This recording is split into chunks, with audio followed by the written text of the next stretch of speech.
Hello friends, कैसे हैं? आज की इस ट्यूटोरियल डेमो सेशन से आपको समझाने जा रहा हूं। इस बार होने जा रहे आईआईटी जेईई काउंसलिंग 2026 के लिए रजिस्ट्रेशन आपको कैसे करना होगा, एडमिशन फॉर्म फिलिंग कैसे करना होगा, उसमें पर्सनल डिटेल में आपको क्या फिलअप करना है, एजुकेशन डिटेल में आपको क्या फिलअप करना है, कौन कौन से डॉक्यूमेंट आपको सबमिट करने होंगे, कोई डॉक्यूमेंट आपके पास अवेलेबल नहीं है तो उसके अल्टरनेटिव में आपको क्या सबमिट करना होगा, नेशनलिटी प्रूफ के लिए आपको क्या सबमिट करना है। इसके साथ स्टूडेंट्स आपका एड रिकॉर्ड है, उसमें आपको क्या क्या डिटेल आपको सबमिट करनी होगी, एड रिकॉर्ड का सेक्शन है वो आपको कैसे कंप्लीट करना होगा, साथ ही चॉइस फिलिंग ऑर्डर है वो कैसे आपको फिलअप करना होगा। ये कंप्लीट डिटेल स्टूडेंट्स हम step by step live tutorial demo session की मदद से आपको मैं सिखाने वाला हूं। तो स्टूडेंट्स आपको पूरा सेशन कंप्लीट देखना ताकि आपके एडमिशन फॉर्म में किसी प्रकार की कोई गलती ना हो। आप सेशन को एक दो बार अच्छे से देख लेना, उसके बाद स्टूडेंट्स आप अपना आगे का प्रोसेस है वो स्टार्ट करना। ऐसे जल्दबाजी में गलती करना आसान है लेकिन उसको ठीक करना काफी मुश्किल हो जाता है और आप काफी मेंटली डिस्टर्ब हो जाएंगे। तो सेशन को अच्छे से देख लो, पूरे प्रोसेस को समझकर अच्छे से बाद स्टूडेंट्स आपको अपना प्रोसेस स्टार्ट करना है। साथ स्टूडेंट्स जितना ज्यादा हो सके हमारे सेशन को आप लाइक और हाइप कीजिए, क्योंकि इस तरह के सेशन तैयार करने में हमें काफी मेहनत करना होता है। आप खुद स्टूडेंट्स आप देख पा रहे होंगे,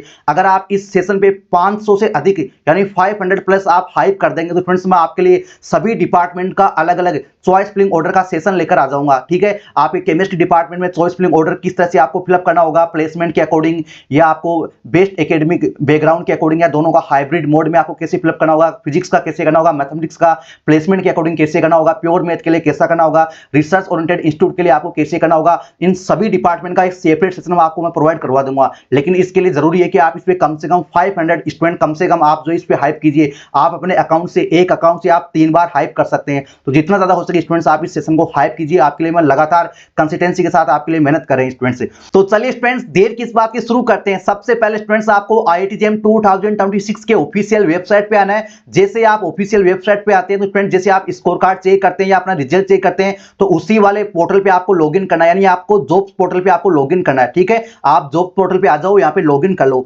जैसे स्टूडेंट्स आप लॉगिन करते हैं तो आपके सामने इस तरह का इंटरफेस शो करता है। जैसा कि स्टूडेंट्स आप रिजल्ट चेक करते हैं या अपना स्कोर कार्ड डाउनलोड करते हैं वही स्टूडेंट्स आपका पेज आ जाता है।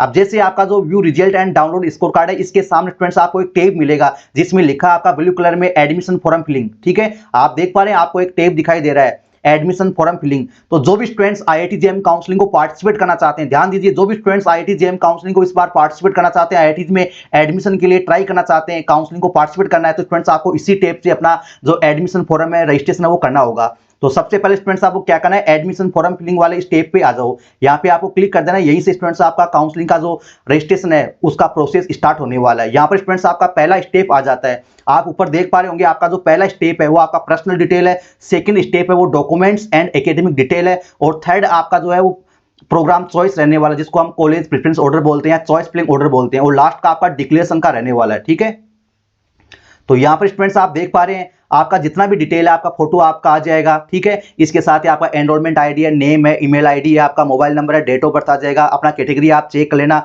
हालांकि कई सारे स्टूडेंट पूछते हैं कि क्या सर हम अपनी कैटेगरी को चेंज कर सकते हैं। जिन स्टूडेंट्स आप आईआईटी जेईई काउंसलिंग में अब अपनी कैटेगरी को चेंज नहीं कर सकते, जो आपने पहले से सिलेक्ट कर रखी है वही रहेगी। ठीक है, लेकिन आप सीसीएमएन काउंसलिंग में चेंज कर सकते हैं, उसमें पॉसिबल है। ठीक है स्टूडेंट्स, आप अपना डिटेल चेक कर लीजिए, अपना साइन और फोटो। उसके बाद स्टूडेंट्स आपका जो खुद को सिलेक्ट करना है, अपने को फील करना है, उसमें जो पहला स्टेप है वो स्टूडेंट्स आपका देख पा रहे हैं यहाँ पर है सिलेक्ट ब्लड ग्रुप। तो स्टूडेंट्स ये इंपॉर्टेंट है, इसको फील करना नेसेसरी है। आप देख पा रहे हैं जिन भी ऑप्शन के ऊपर आपका रेड कलर में जो स्टार दे रखा है वो सारे ऑप्शन आपको सेलेक्ट करने होंगे, वो नेसेसरी है, उनके बिना आप अपने फॉर्म को कंप्लीट नहीं कर पाएंगे। ठीक है, तो आपका जो भी ब्लड ग्रुप है वो स्टूडेंट्स आप चेक कर लीजिए अपने नियरेस्ट जो भी आपका कोई अस्पताल है या फिर आपका क्लिनिक है वहां से। ठीक है, वहां से आप चेकअप करवा लीजिए, आपको एकदम सही वाला ही आपको सिलेक्ट करना है। ऐसे आप ऐसे नहीं कि आप कुछ भी यहाँ पर ऐड कर लेंगे, आप ए बी ओ प्लस कुछ भी चूज कर लेंगे, नहीं। आपको अपना अगर पता नहीं है तो आप नियरेस्ट जो भी क्लिनिक है वहां से आप चेक करवा लीजिए। अगर आज नहीं होता है तो आप 2 दिन बाद में करवा लेना, लेकिन आपको जल्दबाजी में यहाँ पर गलत कुछ चूज नहीं करना है। ठीक है, तो जिन भी स्टूडेंट्स को पता है वो ऑलरेडी अपना यहाँ पे सिलेक्ट कर लीजिए। जैसे कि स्टूडेंट्स हम यहाँ पर सिलेक्ट करते हैं, हमने यहाँ पर ओ प्लस चूज कर लिया है। ठीक है, और आपका जो नेशनलिटी है वो स्टूडेंट्स आपका ऑलरेडी सिलेक्ट किया हुआ आएगा, क्योंकि आपने एप्लीकेशन फॉर्म में ऑलरेडी आपने सिलेक्ट कर लिया। तो नेशनलिटी ऑलमोस्ट स्टूडेंट्स का इंडियन ही रहने वाला है। ठीक है, जो कुछ स्टूडेंट्स अभी नेपाल वगैरह से भी कुछ स्टूडेंट अप्लाई करते हैं तो वो अपना यहाँ पर चूज कर रखे होंगे। ठीक है, तो जो स्टूडेंट्स इंडियन है उनको अपना इंडियन नेशनलिटी के लिए आपको अपना एक डॉक्यूमेंट आपको सिलेक्ट करना होगा, ठीक है। जो सेकंड सबसे इंपॉर्टेंट है वो स्टूडेंट्स आपका है इंडियन नेशनलिटी प्रूफ, ठीक है। इसके लिए आपको जो ये डॉक्यूमेंट्स दे रखे इनमें से कोई एक आपको सिलेक्ट करना होगा, इनमें से कोई एक आपको सिलेक्ट करना होगा। इसमें अपने पास क्या क्या ऑप्शन आप देख पा रहे होंगे, वोटर आईडी है, बर्थ सर्टिफिकेट है, फर्स्ट पेज ऑफ पासपोर्ट है, और ट्रांसफर सर्टिफिकेट जिसको टीसी बोलते हैं या कॉलेज लिविंग सर्टिफिकेट बोलते हैं, और एक अपना nationality certificate issued by authorised government agency. जैसे ये नॉर्थ ईस्ट वगैरह में या कुछ स्टेट में ये आपको मिलता है गवर्नमेंट की एजेंसी की तरफ से कि आप इंडियन है, इसका एक सर्टिफिकेट मिलता है, ठीक है। तो अगर आपके पास वोटर आईडी है तो आप वोटर आईडी यूज कर लो, अगर आपके पास बर्थ सर्टिफिकेट है तो आप बर्थ सर्टिफिकेट लगा दो, अगर आपके पास दोनों ही नहीं है तो आप पासपोर्ट का फर्स्ट पेज लगा दो, अगर ये तीनों ही नहीं है तो स्टूडेंट्स आप अपने टीसी है ना, टीसी 10th की या 12th की या ग्रेजुएशन की वो आप लगा दो। लेकिन जरूरी है कि उसके ऊपर आपकी नेशनलिटी होनी चाहिए, अगर आपकी उस पर नेशनलिटी नहीं है तो अपने कॉलेज से लिखवा लेना, ठीक है। आप अपने कॉलेज या स्कूल से लिखवा सकते हो उसके ऊपर, अगर मैन्युअली आप पेन से लिखवा सकते हो और उस पर आप स्टैंप और साइन करवा देना अपने जो भी अथॉरिटी है कॉलेज की या स्कूल की, ठीक है। तो स्टूडेंट्स आप ये वाले यूज कर सकते हो। कई सारे स्टूडेंट बोलेंगे सर हमारे पास इसमें जो दे रखे हैं उनमें से कोई नहीं है, उसमें से कोई अवेलेबल नहीं है, तो स्टूडेंट्स इसके लिए आपको जेम को ईमेल करना होगा, वो आपको अल्टरनेट बता देंगे, ठीक है। कई सारे स्टूडेंट बोलेंगे क्या सर हम यहाँ पर डोमिसाइल सर्टिफिकेट भी लगा सकते हैं? जी हाँ स्टूडेंट्स, आप ट्राई कर सकते हैं, ठीक है, लेकिन इससे पहले आप ईमेल करके एक बार जेम अथॉरिटी है उससे आप परमिशन ले लेना, ठीक है, अगर आप डोमिसाइल सर्टिफिकेट लगाएं तो, क्योंकि वो आपके लिए एड्रेस के लिए होता है, मेनली वो आपके लिए एड्रेस के लिए होता है, वो आपका नेशनलिटी प्रूफ नहीं होता है, लेकिन फिर भी आपको जेम अलाउ करता है तो स्टूडेंट्स आप उसको यूज कर सकते हैं, ठीक है। आप जेम की हेल्पलाइन पे आप कांटेक्ट कर सकते हैं इसके लिए। बाकी इसमें जो डॉक्यूमेंट दे रखे हैं उनमें से आप कोई भी सिलेक्ट करके आप जो है अपलोड कर सकते हैं। ये डॉक्यूमेंट अभी तो आपको यहाँ पर सिलेक्ट ही करना है, उसके बाद स्टूडेंट्स आपको नीचे ऑप्शन आएगा, स्क्रॉल करेंगे तो वहां पर स्टूडेंट्स आपको इसको अपलोड करना है, वहां पर स्टूडेंट्स इसको अपलोड करना है, ठीक है। तो इसके बाद स्टूडेंट्स आपका एड्रेस वाला सेक्शन आ गया, यहाँ पर क्या आ गया आपका भाई, एड्रेस का सेक्शन आ गया। इसमें पहला ऑप्शन है आपका डोर नंबर या फ्लैट नंबर या बिल्डिंग नंबर, ठीक है। इसमें स्टूडेंट्स आपके अगर हाउस नंबर है तो वो भी आप फिल कर सकते हैं, जैसे अपने विलेज वगैरह में गांव में क्या होता है हाउस नंबर होते हैं, ठीक है, या कुछ छोटे टियर 3 के जो सिटी है उनमें हाउस नंबर होते हैं। अगर आपके डोर नंबर है या आपके फ्लैट नंबर है या बिल्डिंग नेम है तो वो लिख दीजिए, ठीक है। अगर कुछ भी नहीं है तो स्टूडेंट्स आप नोट एप्लीकेबल कर सकते हैं, ठीक है। नहीं तो जितना पॉसिबल हो स्टूडेंट्स आप हाउस नंबर वगैरह या कुछ भी अपना नियरेस्ट आपके घर के सबसे नजदीक कौन सा एड्रेस है, कौन सी लोकेशन है वो स्टूडेंट्स आप यहाँ पर लिख सकते हैं। इससे अगर आपका कोई इसमें मिस्टेक हो जाता है या कुछ भी हो जाता है तो इससे कोई दिक्कत नहीं है। एड्रेस में अगर कोई मिस्टेक हो जाता है आपसे या कुछ भी प्रॉब्लम रहता है तो उससे आपके एडमिशन फॉर्म में कोई दिक्कत नहीं है, दूर दूर तक कोई इसमें प्रॉब्लम नहीं होती है, एड्रेस से कोई दिक्कत नहीं होती। ये तो केवल स्टूडेंट्स आपके लिए एज ए प्रूफ के लिए होता है कि आप इंडियन है और ये आपका ऑफिशियल एड्रेस है, ताकि किसी प्रकार का कोई भी फ्यूचर में जरूरत पड़े कनेक्टिविटी के लिए तो स्टूडेंट्स आपको पोस्ट वगैरह भेजी जा सके, ठीक है। तो ये आपके लिए रहता है। इसके बाद स्टूडेंट्स आपका जो स्ट्रीट है या रोड है अगर आपके पास है आसपास में तो लिख दीजिए, कोई दिक्कत नहीं है। उससे आपके आधार कार्ड में एड्रेस में स्ट्रीट रोड दे रखी है नहीं दे रखी है, आपकी वोटर आईडी में स्ट्रीट रोड दे रखी है नहीं दे रखी, उससे कोई मतलब नहीं है, आप लिख दीजिए। और अपना यहाँ लोकेलिटी में अपना जो नियरेस्ट सबसे क्या आपके आसपास में क्या लोकेशन है वो आप लिख दीजिए, ठीक है। आपका सबसे नियरेस्ट आपका वार्ड नंबर है या कुछ भी है वो आप लिख दीजिए, या फिर अपना नियरेस्ट जो एड्रेस है वो आप लिख दीजिए। जैसे आपका बड़ा सिटी है और आपके बड़े सिटी में आपका कौन सा छोटा शहर है या फिर कौन सा जोन है वो आप यहाँ पर लिख सकते हैं, ठीक है। इसके बाद स्टूडेंट्स आपका जो सिटी है या टाउन है वो लिख दीजिए। इसमें आप अपना डिस्ट्रिक्ट का नाम भी लिख सकते हैं, अपने तहसील ब्लॉक का नाम लिख सकते हैं, अपने गांव का नाम आप लिख सकते हैं, ठीक है। गांव का नाम आपने ऊपर लिख दिया लोकेलिटी में, तो स्टूडेंट्स आप यहाँ पर अपना सिटी का नाम लिख देना, ठीक है, सिटी या ब्लॉक का। उसके बाद स्टूडेंट्स आपका जो भी ऑफिशियल जो भी आपका स्टेट रहने वाला है उसको स्टूडेंट्स आपको चूज करना है, ठीक है। आपका जो भी स्टेट है उसको आप चूज कर लीजिए, ठीक है। यहाँ पर स्टूडेंट्स हम यहाँ पर चूज करने वाले हैं ये वाला, ठीक है, चंडीगढ़, ठीक है, ये आपने चूज कर लिया। यहाँ पर स्टूडेंट्स आपके जो भी पिन कोड है वो स्टूडेंट्स यहाँ पर आप फिलअप कर दीजिए। आपके जो भी पिन कोड है वो स्टूडेंट्स आपको फिलअप कर देना, करेक्ट पिन कोड आपको सिलेक्ट करना है, ठीक है। अब आपको पता है आपने ऑलरेडी पहले से ही अपनी जो नेशनलिटी वो इंडियन चूज कर रखी है, तो आपकी कंट्री भी इंडियन ही है, ठीक है। आप इंडियन आपको पहले से ही सिलेक्ट किया हुआ मिल जाएगा। और इसके बाद फ्रेंड्स आपका जो नेक्स्ट पॉइंट आता है वो काफी इंपॉर्टेंट आता है, क्वालिफाइड डिग्री का। किसका आता है? क्वालिफाइड डिग्री का। इसको लेकर बहुत सारे स्टूडेंट कंफ्यूज रहते हैं। स्टूडेंट ध्यान दीजिए, यहाँ पर आपका डिग्री कौन सा है वो आपको चूज करना है, यहाँ पर डिग्री कौन सा है वो आपको चूज करना है, ठीक है। अगर आपका बीएससी है तो आप बीएससी चूज कर लो, अगर आपका बीसी है, बीए है, बीकॉम है या बीटेक है वो स्टूडेंट्स आप यहाँ पर चूज कर लो, ठीक है। अगर आपका जो डिग्री है वो आपको यहाँ पर नहीं मिलता, तो स्टूडेंट्स आप अदर में सिलेक्ट करके वहां पर स्टूडेंट्स आप मैन्युअली लिख सकते हैं। जैसे बीएससी बीएड इंटीग्रेटेड प्रोग्राम है तो शायद उसका ऑप्शन मुझे नहीं दिखाई दे रहा है, तो जो आपका प्रोग्राम आपको यहाँ पर नहीं मिलता है तो स्टूडेंट्स आप अदर में सिलेक्ट करके आप उसको लिख सकते हैं। ठीक है, जैसे बीएससी बीएड वालों को आपको सिलेक्ट करके मैन्युअली लिखना पड़ेगा। ठीक है, अगर आपका बीएससी ऑनर्स है, बीएससी रिसर्च है, आपका बीएससी इन केमिस्ट्री है, बीएससी इन फिजिक्स है, बीएससी इन मैथमेटिक्स है, तो आपको बीएससी ही चूज करना होगा। ठीक है, फिर आपका जो कौन सा डिसिप्लिन है वो आप चूज कर सकते हैं। अब आपका डिग्री तो बीएससी है लेकिन आपका डिसिप्लिन कौन सा है, आपका पीसीएम है तो पीसीएम चूज कर लो, अगर आपका पीसीबी है तो पीसीबी चूज कर लो, अगर आपका बायोलॉजी डिसिप्लिन है तो बायोलॉजी डिसिप्लिन चूज कर लो, अगर आपका बीएससी इन केमिस्ट्री है तो आप केमिस्ट्री डिसिप्लिन चूज कर लो, अगर आपका बीएससी इन फिजिक्स है तो आप फिजिक्स डिसिप्लिन चूज कर लो, आपका ऑनर्स कौन सा है, आपका मेजर सब्जेक्ट कौन सा है वो आप चूज कर सकते हैं। अगर आपके तीनों ही मेजर सब्जेक्ट हैं फिजिक्स केमिस्ट्री मैथ, तो स्टूडेंट्स आपको पीसीएम का ऑप्शन मिल जाएगा। ठीक है, जो भी आपका डिसिप्लिन है उसको आप चूज कर लो।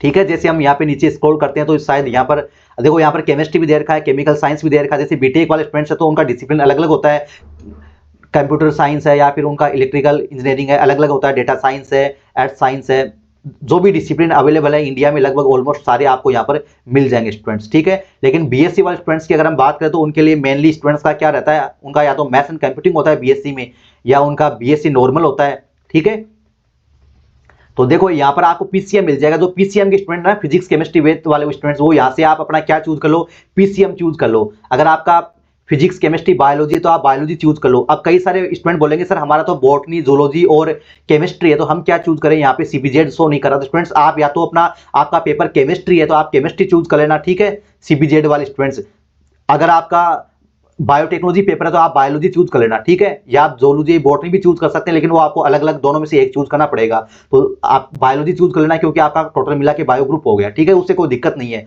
अगर आपका जो डीयू के कुछ कॉलेज हैं, डीयू के कुछ प्रोग्राम है फिजिकल साइंस के, तो स्टूडेंट्स आप अपना फिजिकल साइंस वाला चूज कर लेना। जो डीयू के या कुछ यूनिवर्सिटीज में फिजिकल साइंस होता है, बीएससी फिजिकल साइंस, तो आप यहां से फिजिकल साइंस चूज कर लेना। अगर आपका बीएससी ऑनर्स फिजिक्स है, आपका ऑनर्स सब्जेक्ट है या मेजर सब्जेक्ट है, या आपका बीएससी इन फिजिक्स है तो आप फिजिक्स चूज कर लेना। अगर मैथमेटिक्स है तो मैथमेटिक्स चूज कर लेना। ठीक है, कई सारे स्टूडेंट बोलेंगे सर हमारा डिसिप्लिन है वो हमें मिल नहीं रहा है, तो ऐसे में स्टूडेंट्स आपको क्या करना है, आपका जो जेएम का सब्जेक्ट कौन सा है, आपका जेएम का सब्जेक्ट कौन सा है वो आप चूज कर लेना। लेकिन शर्त यह है कि आपका जो जेएम का सब्जेक्ट चूज करे तो वो आपका एक मेन सब्जेक्ट होना चाहिए, मेजर सब्जेक्ट होना चाहिए। ठीक है, ये आपका डाउट क्लियर हो गया। तो यहां से स्टूडेंट्स हम क्या करते हैं, यहां से हम पीसीएम चूज कर लेते हैं। ठीक है, ये आपका हो गया। अब सबसे इंपॉर्टेंट स्टूडेंट्स आपके लिए स्टेप आ गया, आपको अपने रिजल्ट के बारे में बताना होगा। आपको क्या बताना होगा, अपने रिजल्ट के बारे में बताना होगा कि आपका रिजल्ट अवेटेड है या आप पास हो चुके हैं। स्टूडेंट ध्यान दीजिए, ये सबसे इंपॉर्टेंट है। अगर आपका 2025 तक आपका कंप्लीट हो चुका है, अगर आपका कंप्लीट हो चुका है तो स्टूडेंट्स आप यहाँ पर पास कर दो। ठीक है, यहाँ पर आपको क्या कर देना है, आपको यहाँ पर पास कर देना है कि आप पास हो चुके हो। अब आपको पास चूज करने के बाद आपको सिलेक्ट करना होगा कि आप कौन से ईयर में पास हैं, कौन से ईयर में आप पास हैं। ठीक है, आपको चूज करना होगा भाई। अगर आप 2025 में या 26 में या 24 में, जो भी जिस भी ईयर में आप पास हुए हैं, आपके 10 साल का गैप है तो भी कोई दिक्कत नहीं है, आप अपना जो प्रॉपर जो ईयर है आपका पासिंग का वो चूज कर लो। ठीक है, अगर आपका रिजल्ट अवेटेड है, ध्यान दीजिए, अगर आपका रिजल्ट अवेटेड है तो आपको क्या करना होगा, यहाँ पर अवेटेड चूज करना होगा। आपका अभी फाइनल का एग्जाम नहीं हुआ, आपका 6 सेमेस्टर का एग्जाम नहीं हुआ, या आपका बैक आ गया है, किसी भी वजह से आपका फाइनल का रिजल्ट अभी आपके पास नहीं है। ठीक है, आपका फाइनल का डिग्री अभी कंप्लीट नहीं हुआ। ध्यान दीजिए, अगर आपका फाइनल का डिग्री अभी कंप्लीट नहीं हुआ है, बैक पेपर आने की वजह से या आपका एग्जाम नहीं होने की वजह से, तो स्टूडेंट्स आपको क्या चूज करना है, यहाँ पर अवेटेड आपको यहाँ पर चूज करना होगा। अवेटेड आपको यहाँ पर चूज करना होगा। ठीक है, ये आपको समझ में आ गया। अगर आप यहाँ पर पास चूज करेंगे तो आपको पासिंग ईयर आपको चूज करना होगा। ठीक है, इसके बाद फ्रेंड्स हम यहाँ पर जैसे ही एवेटेड सेलेक्ट करते हैं तो हमारे पास डायरेक्ट क्या ऑप्शन आता है, हमारे पास डायरेक्ट ये ऑप्शन आएगा कि आपको अब जो आपने सिलेक्ट किया था ना, जो आपने इंडियन नेशनलिटी के लिए सिलेक्ट किया था, वो डॉक्यूमेंट आपको यहाँ पर सबमिट कर देना है। आधार कार्ड एक्सेप्टेड नहीं है नेशनलिटी सर्टिफिकेट के लिए, आपको वोटर आईडी या जो भी हमने पहले प्रीवियस में बताए उनमें से आपको जो भी सिलेक्ट किया था वो आपको यहाँ पर अपलोड करना होगा। इसके बाद फ्रेंड्स आपका आगे आता है आपका कैटेगरी सर्टिफिकेट। ठीक है, नेशनलिटी सर्टिफिकेट के बाद आएगा कैटेगरी सर्टिफिकेट। तो कैटेगरी सर्टिफिकेट आपका ऑलरेडी पहले से अपलोड किया हुआ मिल जाएगा, फिर से अपलोड करने की जरूरत नहीं है आपको। ठीक है, आप चेक कर सकते हैं कि आपका जो कैटेगरी सर्टिफिकेट है वो सही तो है ना, आप यहाँ पे डाउनलोड करके उसको चेक कर सकते हैं। ठीक है, अगर आप चेंज करना चाहें तो चेंज भी कर सकते हैं, अभी पॉसिबल है। यहाँ पे आके अपना फाइल जो नया वाला है उसको अपलोड कर देना। ठीक है, जैसे आपका ओबीसी का अगर आपने पहले स्टेट लेवल का अपलोड कर दिया था तो आप अपना सेंट्रल का भी अपलोड कर सकते हैं। ठीक है, यहाँ से आप अपना चेंज कर सकते हैं, ये अभी पॉसिबल है। ठीक है, इसके साथ ही ध्यान देना कई सारे स्टूडेंट को यहाँ पर पास चूज करेंगे। देखो यहाँ पर अगर आप पास चूज कर लेंगे, पास की आप ऑलरेडी पास हैं, आप यहाँ पर क्या है कि पास हैं, ठीक है, पासिंग ईयर भी हम चूज कर लेते हैं। एग्जाम्पल के लिए हम 2025 चूज किए हैं, तो यहाँ पर स्टूडेंट्स आपको एक ऑप्शन मिलेगा कंसोलिडेटेड मार्कशीट का। Do you have a consolidated marksheet? Consolidated marksheet क्या होती है, इसको लेकर भी बहुत सारे स्टूडेंट्स जो काफी कंफ्यूज रहते हैं। स्टूडेंट्स ऐसा मार्कशीट जो आपके पूरे कोर्स का एक ही मार्कशीट होता है, आपको फर्स्ट ईयर का, सेकेंड ईयर का या थर्ड ईयर का, या आपको सेमेस्टर वाइज मार्कशीट नहीं मिलता है। जिस प्रोग्राम में, जिस यूनिवर्सिटी में आपको सेमेस्टर वाइज या ईयर वाइज आपको मार्कशीट नहीं देते हैं, केवल पूरे प्रोग्राम का, पूरे कोर्स का केवल एक ही मार्कशीट देते हैं, उसी में आपका पूरा रिकॉर्ड होता है फर्स्ट सेमेस्टर से लेके कंप्लीट फाइनल तक का, उसको बोलते हैं कंसोलिडेटेड मार्कशीट, ठीक है। तो अगर आपके पास कंसोलिडेटेड मार्कशीट है तो आप यस कर देना। अगर आप कंसोलिडेटेड मार्कशीट पे यस करोगे तो आपको आगे डॉक्यूमेंट वाले सेक्शन में स्टूडेंट्स आपको यहाँ पर कंसोलिडेटेड मार्कशीट को अपलोड करने का ऑप्शन मिलेगा, ठीक है, कंसोलिडेटेड मार्कशीट को अपलोड करने का ऑप्शन मिलेगा। अगर आपके पास सेमेस्टर वाइज है या ईयर वाइज है, ध्यान दीजिए, अगर आपके पास सेमेस्टर वाइज या ईयर वाइज आपके पास मार्कशीट है तो कोई दिक्कत नहीं है, आप यहां पर नो कर देना, ठीक है। अब चलिए हम आगे बढ़ते हैं। ये हमारा डॉक्यूमेंट का सेक्शन आ गया, ये हमारा क्या आ गया, डॉक्यूमेंट का सेक्शन आ गया। तो इसमें जो सबसे पहला डॉक्यूमेंट है वो स्टूडेंट्स आपका 10th का मार्कशीट रहने वाला है। क्या रहने वाला है? 10th का मार्कशीट रहने वाला। तो आपका जो भी 10th का मार्कशीट है या सर्टिफिकेट है उसको अपलोड कर दीजिए। यानी उसमें आपका ये कंफ्यूज रहता है कि सर हम 10th का मार्कशीट अपलोड करेंगे, सर्टिफिकेट, तो जिसमें आपका डीओबी है ना वो आप सबमिट कर देना, ठीक है। अगर आपके पास मार्कशीट और सर्टिफिकेट दोनों अलग अलग हैं तो आप दोनों को मर्ज करके अपलोड कर देना, ठीक है। और यहाँ पर भी स्टूडेंट्स आप अपना मार्कशीट अपलोड कर देना 12th का, यहाँ पे 10th का और यहाँ पर 12th का। 10th का आपको पहले से ही अपलोड किया हुआ मिल जाएगा, ठीक है, आप बदलना चाहें तो आप बदल सकते हैं। ये आपका 12th का हो जाएगा। अगर आपके 12th के मार्कशीट और सर्टिफिकेट अलग अलग है तो दोनों को मर्ज करके आप अपलोड कर देना, ठीक है। यहाँ पर डाउट क्लियर हुआ? इसको लेकर तो किसी को कंफ्यूज होने की जरूरत नहीं है, ठीक है।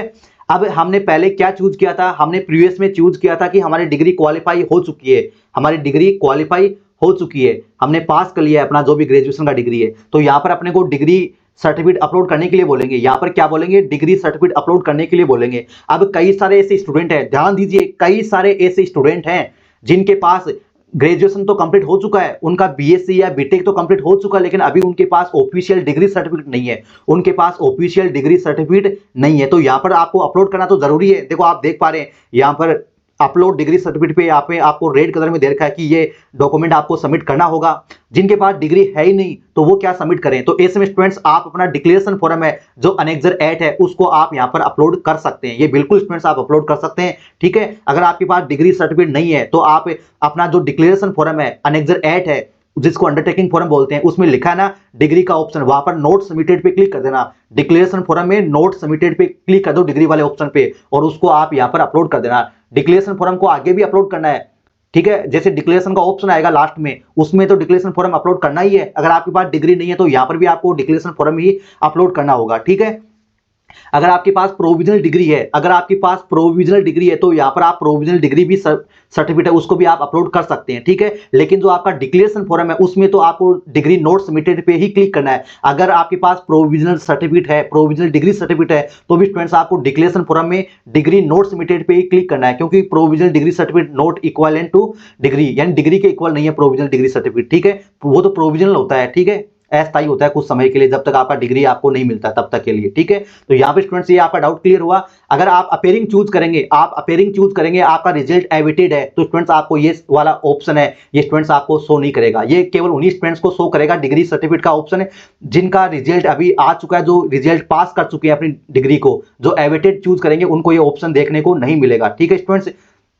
इसके बाद स्टूडेंट्स आप देख पा रहे हैं ऐड रिकॉर्ड का ऑप्शन आता है। यहाँ पर क्या आता है स्टूडेंट्स, आपका ऐड रिकॉर्ड का ऑप्शन आता है। इसको हम समझते हैं। इससे पहले स्टूडेंट्स मैं आपका मार्कशीट को लेकर डाउट क्लियर कर दूं, ठीक है। आपको देखो यहाँ पर क्या करना है, फर्स्ट ईयर का जो फर्स्ट ईयर के मार्कशीट है उनको यहाँ पर आपको अपलोड करना है। फर्स्ट ईयर के जो मार्कशीट है उनको यहाँ पर अपलोड करना है, ठीक है। और यहाँ पर आपको सेकंड ईयर के मार्कशीट अपलोड करने हैं, यहाँ पर आपको थर्ड ईयर के मार्कशीट आपको अपलोड करने हैं, ठीक है। जो स्टूडेंट ध्यान दीजिए, जो अभी फाइनल ईयर में है, जो अपेयरिंग है, जिनका रिजल्ट अभी फाइनल का नहीं आया, तो उनको यहाँ पर क्या करना है, फर्स्ट ईयर के मार्कशीट अपलोड करने हैं, सेकंड ईयर के मार्कशीट अपलोड करने हैं, और फाइनल में आपका जो फाइनल ईयर है ना, फाइनल ईयर थर्ड ईयर, उसमें स्टूडेंट्स आपके 5 सेमेस्टर का जो मार्कशीट है, 5th सेमेस्टर का जो मार्कशीट है उसको अपलोड करना है, ठीक है। अगर आपके पास 6 सेमेस्टर का मार्कशीट नहीं है तो कोई दिक्कत नहीं है, आप यहाँ पर 5 सेमेस्टर का जो है 5th सेमेस्टर का मार्कशीट वो अपलोड कर देना, ठीक है। इसके साथ ही अगर आपके पास 5th और 6th का दोनों का नहीं है तो स्टूडेंट्स आप यहाँ पर फर्स्ट ईयर और सेकंड ईयर तक अपलोड कर देना।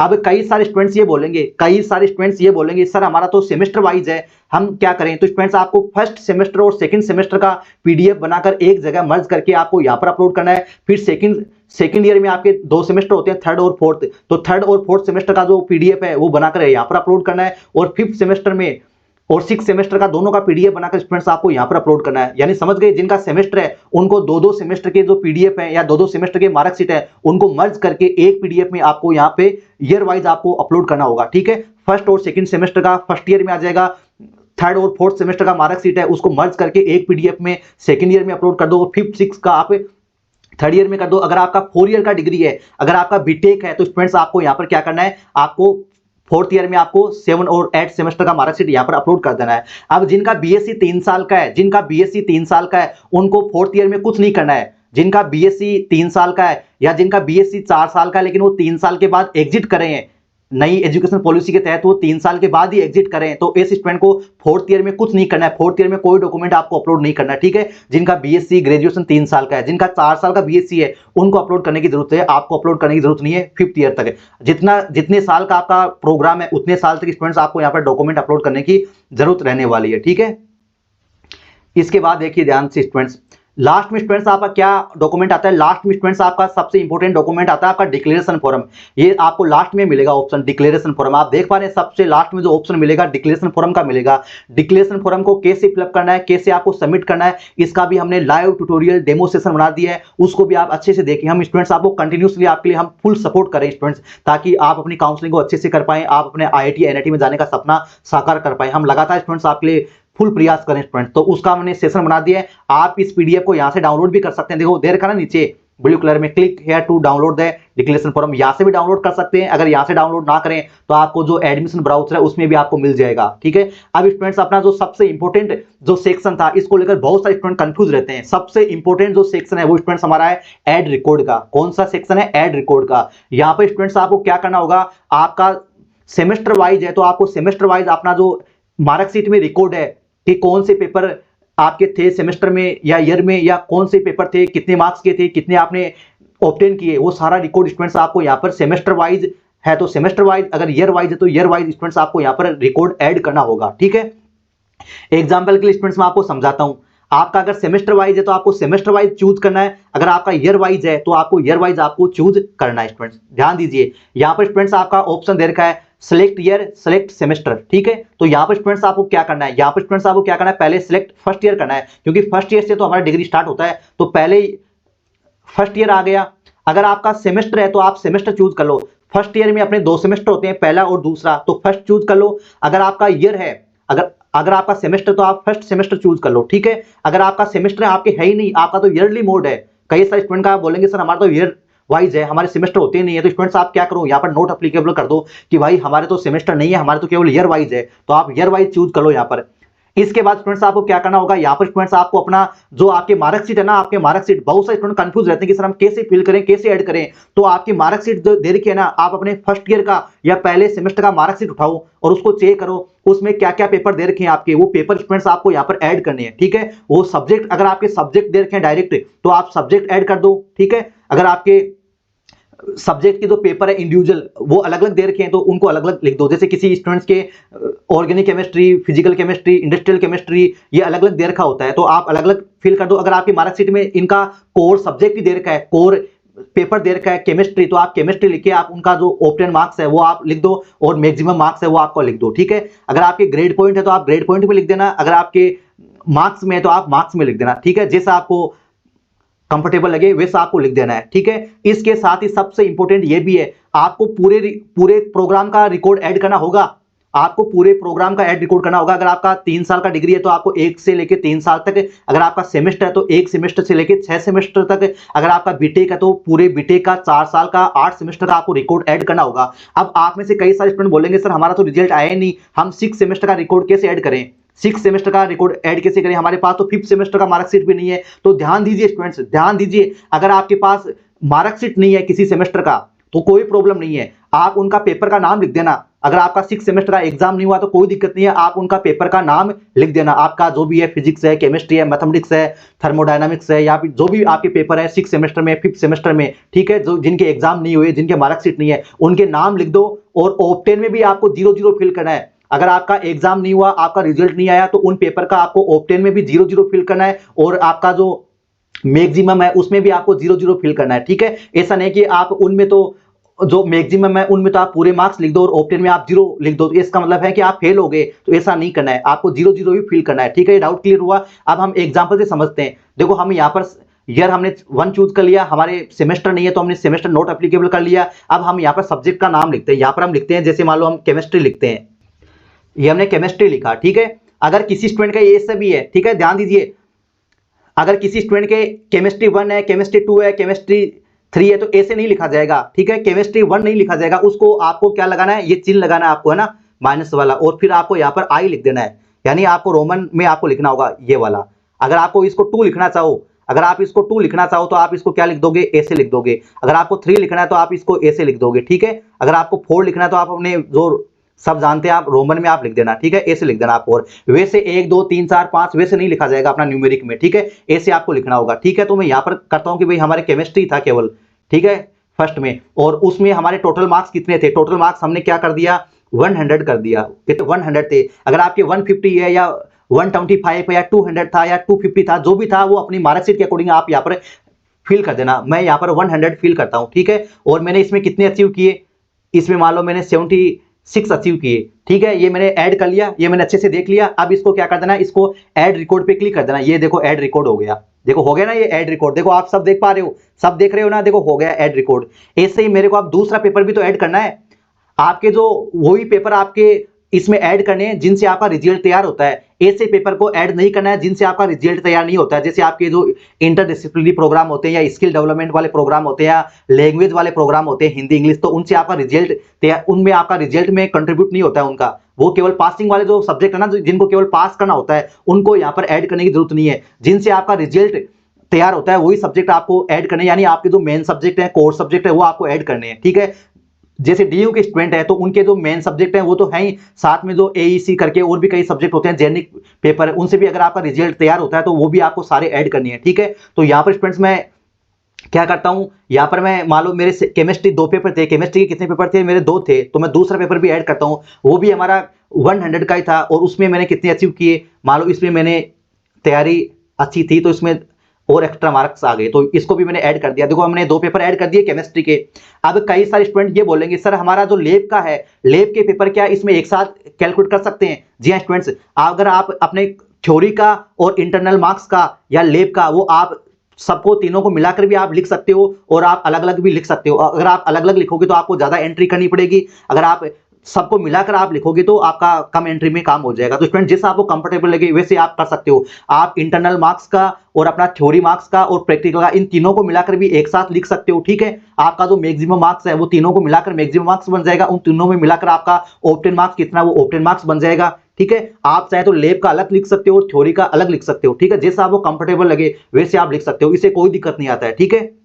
ये आपका डाउट क्लियर हुआ कि लैब का कैसे लिखना है, थ्योरी का कैसे लिखना है, ठीक है। आप ये मार्कशीट में जैसे दे रखा है वैसे ही आप लिख दो, ठीक है, इससे कोई दिक्कत नहीं है। अगर आपके मार्कशीट में टोटल करके दे रखा ना आपके सब्जेक्ट का, तो आप भी डायरेक्ट टोटल करके लिख देना, ठीक है। इसके बाद मान लो मैं यहाँ पर मैथ्स का लिखता हूँ, यहाँ पर किसका लिखता हूँ, मैथमेटिक्स का लिखता हूँ। यहाँ पर इसमें मैं यहाँ पर 100 करता हूँ, इसमें मेरे कितने आ रहे हैं, मान लो इसमें मेरे 89 87 आ रहे हैं, तो ये मैंने ऐड कर दिया। और इसमें आपको ये भी ध्यान रखना है, आप यहाँ से 100 से ज्यादा मार्क्स को ऐड नहीं कर सकते। 100 से ज्यादा जो मार्क्स है मैक्सिमम वो नहीं लिख सकते आप। 100 से ज्यादा का जो वैल्यू है वो आप यूज नहीं कर सकते मैक्सिमम मार्क्स में। तो स्टूडेंट्स आपको क्या करना होगा, आपको पेपर वाइज करना होगा। जैसे मान लो किसी स्टूडेंट के जो टोटल पेपर थे वो 3 पेपर थे और उन तीनों का मिलाकर उनका मान लो 150 नंबर है, तो स्टूडेंट्स आपको तीनों पेपर अलग अलग लिखने पड़ेंगे, ठीक है, क्योंकि यहाँ पर हम मैक्सिमम 100 ही यूज कर सकते हैं, ठीक है। तो आपके पेपर वाइज आपको लिखना पड़ेगा, अगर आपका 100 से ज्यादा का अगर आपका बन रहा है तो, ठीक है। यहां से आप 100 से ज्यादा यूज नहीं कर पाएंगे, ठीक है। इसको हम ऐड करते हैं। ये देखो हमारा यहाँ पर मैथ्स भी ऐड हो गया, ये हमारा मैथ्स भी ऐड हो गया। ऐसे स्टूडेंट्स हमें फिजिक्स का भी ऐड कर देना है, ठीक है, और ऐसे हमें फिजिक्स का भी ऐड कर देना, जैसे मैंने यहाँ पर फिजिक्स का भी ऐड कर दिया, ठीक है। ये मैंने फिजिक्स का भी ऐड कर दिया, मान लो इसमें मेरे 2 मार्क्स कम आए हैं, तो ये मैंने ऐड कर दिया, ये फिजिक्स का ऐड कर दिया, ठीक है। ये आप देख पा रहे हैं, ये फिजिक्स का भी ऐड कर दिया। अगर आपके और भी सब्जेक्ट है तो उनको भी आप जो है ऐड कर सकते हो। अब मैं क्या करता हूं, अब मैं सेकंड ईयर के ऐड करता हूं। किसके ऐड करता हूं, सेकंड ईयर के ऐड करता हूं। ये सेकंड ईयर का हो गया। अब मान लो मेरे सेकंड ईयर में फिजिक्स का पहले ऐड कर देता हूं, पहले से ही इसमें आ रहा है, तो फिजिक्स का ऐड कर देता हूं। मान लो सेकंड ईयर में मैंने पढ़ाई कम की तो यहाँ पर 4 नंबर कम आ रहे हैं, तो ये मैंने ऐड कर दिया, सेकंड ईयर का ऐड कर दिया, ठीक है। और ये देखो आप सेकंड ईयर का कॉलम बन गया ना, यहाँ से सेकंड ईयर का कॉलम बन गया, ठीक है। आप सेकंड ईयर के जितने भी पेपर है वो ऐड कर दो, ठीक है। आप सेकंड ईयर में मान लो मैं यहाँ पर मैथ्स का भी ऐड कर देता हूं। ये लो मैथ्स का भी मैंने सेम यही एंट्री वाला ऐड कर दिया, ठीक है। ऐसे ही आपको क्या करना है, सारे आपको ऐड कर देना है, ठीक है। अब मैं क्या करता हूं, अब मैं ये करता हूं कि मैं थर्ड ईयर का भी यूज कर लेता हूं। थर्ड ईयर वाले में आता हूं मैं, यहां पर देखो थर्ड ईयर में ये आ गया। थर्ड ईयर में यहां पर देखो ये मैंने ऐड कर दिया, ये मैंने क्या कर दिया, ऐड कर दिया, ठीक है। ये मैंने ऐड कर दिया। ऐसे अगर आपका 4 ईयर है तो आप 4 ईयर तक आप इसमें ऐड करो।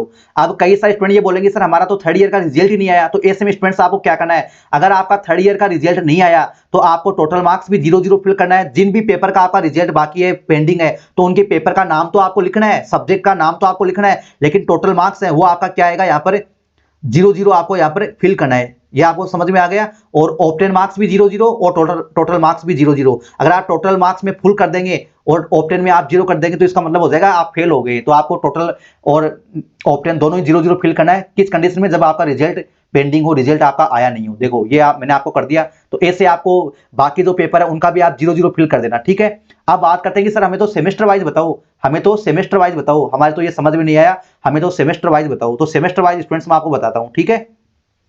मैं इन सभी एंट्रीज को डिलीट कर देता हूं। अब आपको मैं सेमेस्टर वाइज बताता हूं, ठीक है। जो सेमेस्टर वाले स्टूडेंट्स हैं, हम पूरा सपोर्ट करें स्टूडेंट्स, आप भी हमें सपोर्ट करो जितना ज्यादा हो सके। आप सेशन को हाइप करो। देखो हाइप का ऑप्शन मिल जाएगा आपको नीचे, आप स्क्रॉल करेंगे वीडियो के नीचे, तो हाइप करो प्लीज, है ना। देखो आप फर्स्ट ईयर के, पहले तो फर्स्ट ईयर के जो सेमेस्टर उनका रिकॉर्ड ऐड करो, फिर सेकंड ईयर के जो सेमेस्टर उनका रिकॉर्ड ऐड करो। तो यहां पर आप देखो, यहां पर आप सेमेस्टर पहला चूज कर लो, सेमेस्टर क्या कर लो, पहला चूज कर लो, ठीक है। यहां पर मान लो मेरे पेपर था मैथ्स 1 था, मेरे पेपर क्या था, मैथ्स।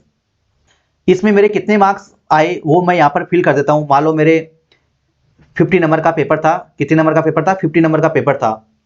और इसमें मेरे आ रहे हैं मार्क्स 45, तो ये मैंने ऐड कर दिया, ठीक है। देखो इसमें स्पेस नहीं डालना है, ये मैंने स्पेस डाल दिया इसलिए रेड कलर में हो गया। ये स्पेस मेरे को हटाना पड़ेगा। ये देखो स्पेस हटाते ये ऐड हो जाएगा, ठीक है। आपको स्पेस यूज नहीं करना है बीच में नाम के आगे, ठीक है। सब्जेक्ट के नाम के आगे आपको स्पेस यूज नहीं करना है।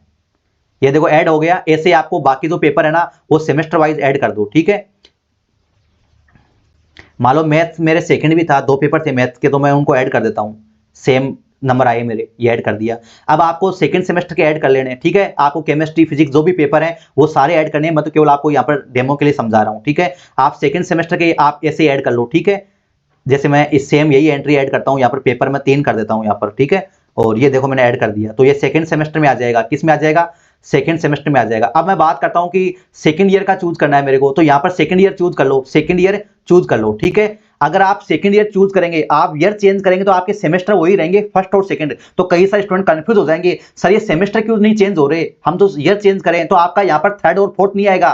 थर्ड और फोर्थ का मतलब क्या होगा, सेकंड ईयर का पहला सेमेस्टर, सेकंड ईयर का पहला सेमेस्टर का मतलब है कि आपका थर्ड सेमेस्टर, और सेकंड ईयर का सेकंड सेमेस्टर का मतलब है आपका फोर्थ सेमेस्टर। तो यहां पर आपको थर्ड सेमेस्टर के लिए क्या करना होगा, सेकंड ईयर चूज करना है, ठीक है। आपको यहां पर सेकंड ईयर चूज कर लो और सेमेस्टर आप 1 चूज कर लो, ठीक है। यहां पर मान लो मेरा पेपर मैथ्स का 4 था, मैं केवल मैथ्स के लिख रहा हूं। इसका मतलब ये नहीं कि आपको केवल मैथ्स के लिखने, सारे लिखने हैं, मैं तो केवल आपको एग्जांपल के लिए समझा रहा हूं, ठीक है। ये मैंने देखो यहां पर मार्क्स भी मैं चेंज कर लेता हूं, ठीक है। ये मैंने ये ऐड कर दिया, ठीक है।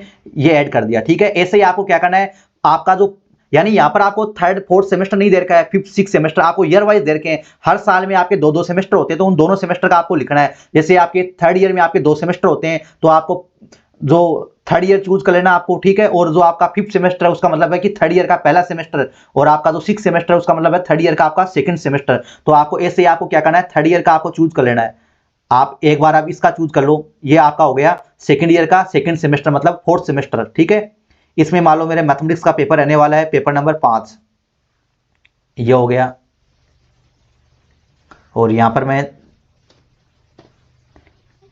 ये कर दिया, ये लो, ये अपने हो गए, ये फर्स्ट ईयर के हो गए दोनों सेमेस्टर, ये आपके सेकंड ईयर के दोनों सेमेस्टर हो गए, यानी अपन फोर्थ सेमेस्टर तक एंट्री कर चुके हैं। अब ऐसे स्टूडेंट्स आपको क्या करना है, थर्ड ईयर में आ जाना है, यहाँ पर थर्ड ईयर चूज कर लो, ठीक है, ये आपका थर्ड ईयर हो गया। इसके बाद स्टूडेंट्स आपको क्या करना है, यहाँ पर सेमेस्टर फर्स्ट कर दो, तो ये 5 सेमेस्टर हो गया। ऐसे स्टूडेंट्स आपको अपना एड रिकॉर्ड कंप्लीट करना है, ऐसे स्टूडेंट्स आपको क्या करना है, एड रिकॉर्ड कंप्लीट करना है, ठीक है। और आपको समझ में नहीं आ रहा, आपको प्रोसेस अच्छे समझ में नहीं आ रहा, तो फिर भी स्टूडेंट्स आप प्रयास कीजिए, अदरवाइज आप हमारा पर्सनल गाइडेंस भी ले सकते हैं, जिसके लिए आपको व्हाट्सअप नंबर स्क्रीन पे मिल जाएंगे, यहाँ पर कॉन्टेक्ट करके आप हमारा पर्सनल गाइडेंस के लिए हमारा पेड प्रोग्राम है जो सब्सक्रिप्शन है उसको भी ले सकते हैं, जिसके बाद हम आपको कंप्लीटली फाइनल एडमिशन होने तक आपको पूरा सपोर्ट करने वाले हैं। इसके बाद स्टूडेंट्स यहाँ का जो डिटेल है, सारे डॉक्यूमेंट है, डिक्लेरेशन फॉर्म वगैरह अपलोड करने के बाद मार्कशीट आपको सारे अपलोड कर देना है, जो भी नेसेसरी है आपके अकॉर्डिंग वो अपलोड कर देना है। उसके बाद आपको नेक्स्ट करना है, आपको क्या करना है, नेक्स्ट करना है, ठीक है। इसके बाद फ्रेंड्स हम बात करते हैं ऐड प्रेफरेंस को लेकर। ये जो अपना ये वाला सेक्शन है, ये आपकी पूरे काउंसलिंग प्रोसेस में सबसे ज्यादा इंपॉर्टेंट रहने वाला है। इसको हम चॉइस फिलिंग ऑर्डर भी बोलते हैं, कॉलेज प्रेफरेंस ऑर्डर भी बोलते हैं। तो इसका मतलब क्या होता है, इसमें आप जितने भी प्रोग्राम में एलिजिबल है उनको आपको एक चॉइस फिलिंग ऑर्डर आपको देना होता है, यानी आपको एक प्रॉपर ऑर्डर में सीक्वेंस में आपको यहां पर सिलेक्ट करना होता है, ठीक है। आपकी जो पहली पसंद है उसको पहले नंबर पे रखना है, जो सेकंड पसंद है उसको सेकंड नंबर पे रखना है, जो थर्ड पसंद है उसको 3 नंबर पे रखना है, जो फोर्थ पसंद है उसको फोर्थ नंबर पे रखना है। और ऐसे जो प्रोग्राम जिनमें आप चाहते हैं कि मुझे कुछ नहीं मिलेगा तो मैं इनको ले लूंगा, तो ऐसे में स्टूडेंट्स आप उनको सबसे लास्ट में लिख सकते हैं, ठीक है। तो ओवरऑल अगर आपको मैं बोलूं कि आपको एक अच्छा कॉलेज चाहिए तो स्टूडेंट्स आपको टॉप 2 लोअर मोड में आपको फिल करना है, यानी पहले टॉप कॉलेज के टॉप प्रोग्राम रखने हैं, फिर स्टूडेंट्स आपको मिडिल आईटीज रखने हैं, मिडिल आईटीज के प्रोग्राम रखने हैं, उसके बाद जो न्यूअर आईटीज है उनको रखने हैं, उसके बाद जो आपके इंटरडिसिप्लिनरी प्रोग्राम है जिनमें आपका पसंद बहुत कम है, आप चाहते हैं कि कुछ नहीं मिलेगा तो मैं उनको ले लूंगा, ऐसे प्रोग्राम को आपको सबसे लास्ट में लिखना है, ठीक है। आपका कॉलेज अपग्रेड होगा कि नहीं होगा, आपको कॉलेज आपकी रैंक के अकॉर्डिंग मिलेगा कि नहीं मिलेगा, इसमें सबसे इंपॉर्टेंट रोल रहता है आपका एड प्रेफरेंस का, यानी कॉलेज प्रेफरेंस ऑर्डर का रोल रहता है।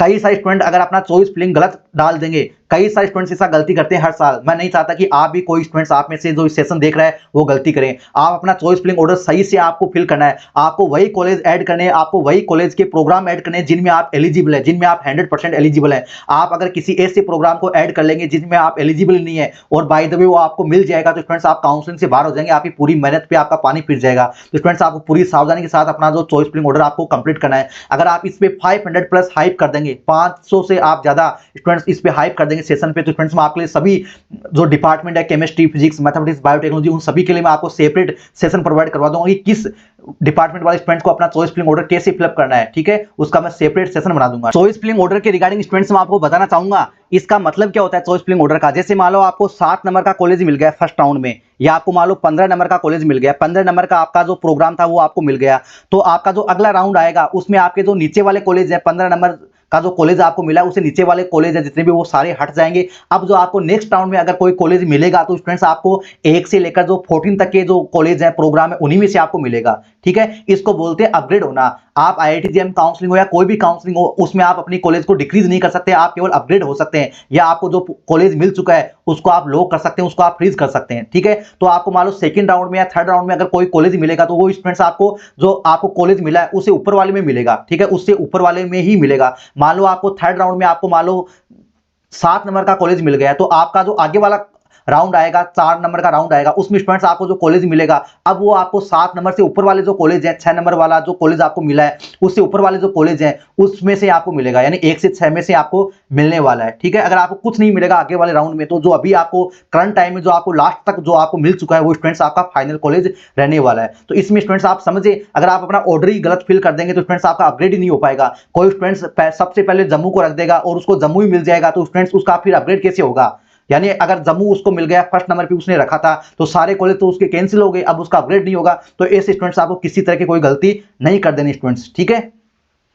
तो इसके साथ स्टूडेंट्स हम बात करते हैं कि इसको हमें कैसे ऐड करना है। जैसे कि स्टूडेंट्स का सबसे जो बेस्ट प्रायोरिटी होता है वो बॉम्बे होता है, तो बॉम्बे में स्टूडेंट्स हम सिलेक्ट करते हैं और यहाँ पर बॉम्बे के यहाँ पर प्रोग्राम मिलेंगे, ठीक है। तो बॉम्बे में आपका जो केमिस्ट्री है तो यहाँ पर आपका केमिस्ट्री शो करेंगे, और अगर आपका फिजिक्स है तो आप एक फिजिक्स के प्रोग्राम शो करेंगे, अगर आपका मैथमेटिक्स पेपर है तो आपके मैथमेटिक्स के यहाँ पर शो करने वाले, अगर आपका बायोटेक्नोलॉजी है, जियोलॉजी है तो आपके प्रोग्राम यहाँ पर शो करेंगे। अब ये तो यहाँ पर वो प्रोग्राम है जहाँ पर आपका जो पेपर है वो स्टूडेंट्स यहाँ पर एलिजिबल है, ठीक है, वो आपको सारे प्रोग्राम यहाँ पर शो करेंगे। तो इसका मतलब ये नहीं है कि आपको जितने भी प्रोग्राम शो करें आप उन सब में एलिजिबल है, आप उनमें एलिजिबल हैं कि नहीं वो तो आपको खुद को चेक करना पड़ेगा। जैसे कि आपका केमिस्ट्री पेपर है, जैसे कि आपका केमिस्ट्री पेपर है तो आपको यहाँ पर एमएससी केमिस्ट्री शो करेगा आईआईटी बॉम्बे में, लेकिन अगर आपके बीएससी में मैथ्स है तो ही आप यहाँ पर एलिजिबल है, नहीं आप एलिजिबल नहीं है तो ऐसे आपको अपना एलिजिबिलिटी क्राइटेरिया भी चेक करना पड़ेगा। जैसे आपका MSc PhD dual degree programme है, इनमें अपना एलिजिबिलिटी क्राइटेरिया होता है, तो आपको चेक करके ही आपको इनको सिलेक्ट करना होगा, ठीक है। और इनका सीक्वेंस आप ध्यान रखना, ठीक है। जैसे मान लो आप फर्स्ट नंबर पे आप यहाँ पे मैथमेटिक्स चूज कर लिए, तो मैं इसको ऐड कर दूंगा, यहाँ पर क्या कर दूंगा, मैंने इसको ऐड कर दिया। देखो एक नंबर पे मैंने क्या चूज किया, आपको पता है आईआईटी बॉम्बे का मैथमेटिक्स प्रोग्राम मैंने यहाँ पर चूज कर लिया। ये आपको समझ में आ गया, ये आपको समझ में आ गया ना, ये हमने चूज कर लिया, ठीक है। अब सेकंड नंबर पे आपको क्या करना है, आपको अब आईआईटी दिल्ली चूज करना है या गुवाहाटी का एमएनसी आपको चूज करना है, जो भी आपका पसंद है उसके अकॉर्डिंग आप आ जाओ, ठीक है। मैंने यहाँ पर आईआईटी बॉम्बे का सेकंड नंबर पे ये रख लिया ऑपरेशन रिसर्च। मैं ऑपरेशन रिसर्च को चूज कर रहा हूं क्योंकि ये भी बहुत प्रोग्राम अच्छा है, ठीक है। ये ड्यूअल डिग्री प्रोग्राम वगैरह इनको आप नीचे रखना, ऊपर मत रखना। अगर आपको पसंद है तो आप रख सकते हो, नहीं तो आप जो अपना कोर प्रोग्राम है उसी के साथ आप इन इंटरडिसिप्लिनरी वाले प्रोग्राम को रख लोगे तो आपका फिर अपग्रेड नहीं होगा, यही प्रोग्राम आपको मिल जाएंगे, ठीक है। ऐसे बहुत सारे बच्चे फंस जाते हैं। जैसे आईआईटी बॉम्बे का मैथमेटिक्स उन्होंने रख दिया, लेकिन सेकंड नंबर पे उन्होंने आईआईटी बॉम्बे का ड्यूअल डिग्री प्रोग्राम रख दिया, तो ऐसे में हुआ क्या कि स्टूडेंट्स को ड्यूअल डिग्री प्रोग्राम तो मिल गया, उसकी रैंक वहां तक थी, लेकिन उसका फिर आईआईटी बॉम्बे का कोर ब्रांच मिला नहीं। इस चक्कर में वो आईआईटी दिल्ली से, रुड़की से, खड़गपुर से, गुवाहाटी से, सबसे वो रह गया। तो ऐसी गलती स्टूडेंट्स आपको चॉइस फिलिंग में बिल्कुल भी नहीं करनी है, ठीक है। अब इसके बाद स्टूडेंट्स मैं बात करता हूं, यहाँ पर 3 नंबर पे मैं रखता हूं आईआईटी दिल्ली को। ये मान लो भाई मैंने आईआईटी दिल्ली रखा, ठीक है। आपका जो पसंद है उसके अकॉर्डिंग आप रखो, आप अपनी पसंद है क्या है, कैसे वो आप खुद तैयार करो, आप कैसे प्रोग्राम को किस सीक्वेंस में आप रखना चाहते हैं, ठीक है। इसके बाद स्टूडेंट्स मैं आईआईटी गुवाहाटी का एमएनसी भी रखना चाहूंगा, ठीक है।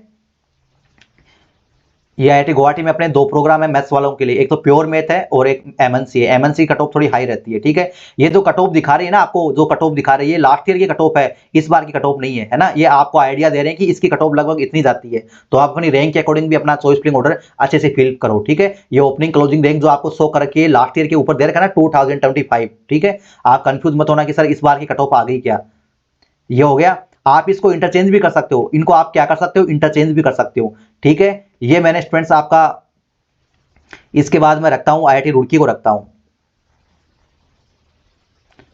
ये आईआईटी रुड़की में भी मैथ्स वाले बच्चों के लिए 2 प्रोग्राम है, आपको पता ही है, एक तो इकोनॉमिक्स, एक मैथमेटिक्स। तो मैं पहले मैथमेटिक्स को रखता हूं, ठीक है। मैथमेटिक्स मेरी मेन प्रायोरिटी है। अब स्टूडेंट्स ये आपको सारे कॉलेज आपको ऐड करने हैं, सारे कॉलेज आपको ऐड करने हैं, ठीक है। कई सारे स्टूडेंट बोलेंगे सर हम कितने कॉलेज ऐड कर सकते हैं, आप मैक्सिमम सारे कॉलेज ऐड कर सकते हैं जिनमें आप एलिजिबल हैं, ठीक है। आप मिनिमम एक भी कर सकते हैं, मैक्सिमम आप सारे कर सकते हैं। मैं तो केवल आपको यहाँ पर एग्जांपल के लिए समझा रहा हूँ, ठीक है। आप इनको अप डाउन भी कर सकते हैं। जैसे मान लो मैं गुवाहाटी को ऊपर करना चाहता हूँ, दिल्ली को नीचे करना चाहता हूँ, तो ये गुवाहाटी ऊपर चला गया, दिल्ली नीचे आ गया। अब मैं रुड़की को ऊपर करना चाहता हूँ दिल्ली से, तो ये हो गया। वापस मैं इसको ऐसे करना चाहूं तो आप ऐसे कर सकते हैं, ठीक है। ऐसे आपको सारे प्रोग्राम ऐड कर देने, ये केवल आपको स्टूडेंट्स डेमो सेशन के लिए था, ठीक है। फिर आप इसको सेव कर देना, फिर आप क्या कर देना, इसको सेव कर देना, ठीक है। सेव तभी होगा स्टूडेंट जब आपका सारा डिटेल आपका यहाँ पर क्लियर रहने वाला है, ठीक है। ये आपको सेव करने के बाद आपको क्या करना है, ये सेव करने के बाद स्टूडेंट्स आपको क्या करना है, आपको नेक्स्ट करेंगे। नेक्स्ट करेंगे तो आप यहाँ पे डिक्लेरेशन वाले पे ऑप्शन पे आप आ जाएंगे। कहां पर आएंगे आप, डिक्लेरेशन वाले ऑप्शन पे आप आ जाएंगे। तो इस पे आपको क्या कर देना है, ये डिक्लेरेशन है, इसमें आपकी जो टर्म्स और कंडीशन है आईआईटी जेईई की, वो आपको यहाँ पे सिलेक्ट कर लेनी है। इसको यहाँ पे क्लिक कर दीजिए, ठीक है। और नीचे आप स्क्रॉल करो, आप इसको क्या करो, नीचे आपको स्क्रॉल करना है, ठीक है। अब आपको क्या करना है, आपने जो भी प्रेफरेंस ऑर्डर आपने फिल किया है, आपने जो भी कॉलेज ऑर्डर फिल किया है, उसको आपको क्या कर देना है, यहाँ पर आपको सेव कर देना है, ठीक है। और सेव करने के बाद आप इसको सेव एंड व्यू कर देना, सेव एंड क्या कर देना, व्यू कर देना, सेव एंड व्यू कर देना। आप सेव एंड व्यू में आपको जो भी डिटेल आपने फिलअप किया उसको अच्छे से आप देख लेना, अच्छे से आप देख लेना, ठीक है। कोई गलती ना हो जाए। आप 2 दिन बाद में सबमिट कर देना। ऐसा नहीं कि आपने आज फॉर्म फिलअप किया तो आज ही सबमिट करना है, नहीं। आप 2 दिन 3 दिन बाद भी कर सकते हैं, लास्ट डेट तक आप कर सकते हैं, ठीक है। ऐसा नहीं, आप 2-4 बार अच्छे से अपने फॉर्म को अच्छे से आप देख लेना, अच्छे से आप पूरे प्रोसेस को चेक कर लेना ताकि कोई गलती तो नहीं है। उसके बाद फ्रेंड्स आपको क्या करना है, यहाँ पे सबमिट एंड प्रोसेस पेमेंट पे आपको क्लिक कर देना है, सबमिट एंड प्रोसेस पेमेंट पे। फिर स्टूडेंट्स आपके पास पेमेंट का ऑप्शन आ जाएगा, फिर आपके पास क्या आ जाएगा, पेमेंट का ऑप्शन आ जाएगा। तो पेमेंट वाले ऑप्शन में आपको क्या करना है स्टूडेंट्स, आप अपना जो है यूपीआई आईडी से पेमेंट कर देना, वो सबसे बेस्ट है, ताकि वो आपके फेल होने के चांस भी बहुत कम रहते हैं ट्रांजेक्शन का। तो आप अपना यूपीआई से पे कर देना, ठीक है। इसका हम पेमेंट का यहाँ पर शो नहीं कर पाएंगे यूट्यूब की रिस्ट्रिक्शन की वजह से, तो पेमेंट आप कर देना, आपको समझ में आ जाएगा। फिर भी कोई प्रॉब्लम आती है तो आप जेम से कॉन्टेक्ट कर सकते हैं। बाकी तो आप क्रेडिट कार्ड है, ऑनलाइन पेमेंट है, उसे कैसे भी आप कर सकते हैं। बहुत सारे ऑप्शन स्टूडेंट्स आपको मिल जाएंगे, ठीक है। और जैसे स्टूडेंट्स अपना पेमेंट आप सबमिट कर देंगे, स्टूडेंट्स आपको इस तरह का स्टेटस शो कर देगा कि आपका पेमेंट है वो सक्सेसफुली हो चुका है। उसके बाद स्टूडेंट्स आपको अपना फॉर्म फिलअप करके आपको ऐसे निष्फिक्र होकर नहीं बैठना है स्टूडेंट्स। आपका डॉक्यूमेंट सबमिट होने के बाद 1 वीक के बाद या 2 वीक के बाद या 15 अप्रैल के बाद आपके डॉक्यूमेंट वेरीफाई होंगे। आपका जो एडमिशन फॉर्म है जो अभी आपने फिलअप किया ये अंडर स्क्रूटनी में जाएगा। अंडर स्क्रूटनी का मतलब है कि आपका पूरा डिटेल वो चेक होगा और चेक होने के बाद स्टूडेंट्स आपका फाइनल आएगा कि your application form is accepted. जब तक आपका फॉर्म का स्टेटस ये ना आए कि your application form is accepted, scrutiny में जाने के बाद अभी अगर आ रहा है तो इससे कोई दिक्कत नहीं है, लेकिन पहले स्क्रूटनी में जाएगा, उसके बाद अगर स्टेटस आए तब तक स्टूडेंट्स आपको इसकी केयर करनी है, एप्लीकेशन फॉर्म को चेक करते रहना। अगर आपके किसी डॉक्यूमेंट में कोई प्रॉब्लम रहेगा तो स्टूडेंट्स आपको डिफेक्ट आ जाएगा, आपको फिर से उसको ठीक करने का मौका आपको मिल जाएगा। तो स्टूडेंट्स आई होप ये सेशन आपको बेहद पसंद आएगा। ऐसे बेहतरीन और जेन्युइन अपडेट पाने के लिए, पूरे काउंसलिंग प्रोसेस में हमारा फुल सपोर्ट पाने के लिए स्टूडेंट्स आप हमारे चैनल को सब्सक्राइब करना ना भूलें। और आप हमारा मेंबरशिप लेना चाहें तो आपको डिस्क्रिप्शन में लिंक मिल जाएगा हमारी वेबसाइट का, वहां से आप कॉन्टैक्ट कर सकते हैं, आप मेंबरशिप ले सकते हैं। Thank you.